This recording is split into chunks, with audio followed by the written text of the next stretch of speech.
আইন না জানাও কিন্তু একটা অপরাধ। প্রচলিত দেশের আইন জানা এজ এ নাগরিক হিসাবে এটা তো আপনার citizen right. First and foremost duty আপনাকে আইন জানতে হবে। হ্যাঁ, আমার বাড়িতে আমি কাউন্টার বানাবো, কি করবেন আপনি? এই জিনিস সবাই আইনের আওতায় আসবে।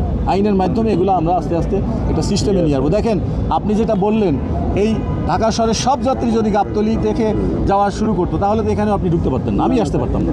তাহলে এটা যে কনসেন্ট আপনি এটা করে ডিসেন্ট্রালাইজ করে দিতে হবে। একমুখী মানে এক সেন্ট্রালাইজ হলে ওখানে কিন্তু প্রবলেমটা বেশি হয়। আপনি ম্যানেজমেন্ট করতে পারতেন না, এখানে পারতেন। আমি এইমাত্র এখানে একটা কাউন্টারে গেলাম, তো বললো টিকিট কত ভাই? সরকারিভাবে লেখা 680। উনি 80 টাকা কমে 600 টাকা দিয়ে টিকিটটা নিলেন। যাত্রী নিজেই বললো যে আমি স্যাটিসফাইড স্যার। আমি এইটাই তো আমাদের প্রবলেম, আইন না জানাও কিন্তু একটা অপরাধ। এটা কি জানেন আপনার? জানানোর দায়িত্ব আপনার নিজে জানবেন, আপনি আইন পড়বেন। প্রচলিত দেশের আইন জানা এজ এ নাগরিক হিসাবে এটা তো আপনার citizen right. First and foremost duty আপনাকে আইন জানতে হবে।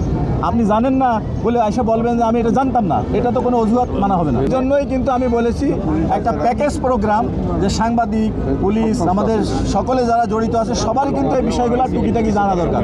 আর সবাই যে সব বিষয়ে এক্সপার্ট হবে তাও কিন্তু নয়। আমাদেরকে দৈনন্দিন জীবন, আমার জীবন ধারণ করার জন্য, দেশে বসবাস করার জন্য প্রচলিত আইন জানা এটাও আমাদের কিন্তু আমাদের অধিকার এবং সিটিজেন রাইটস, দায়িত্ব, এগুলো আপনাকে জানতে হবে। দেশে দেশে সবার সাথে দ্য নিউজ।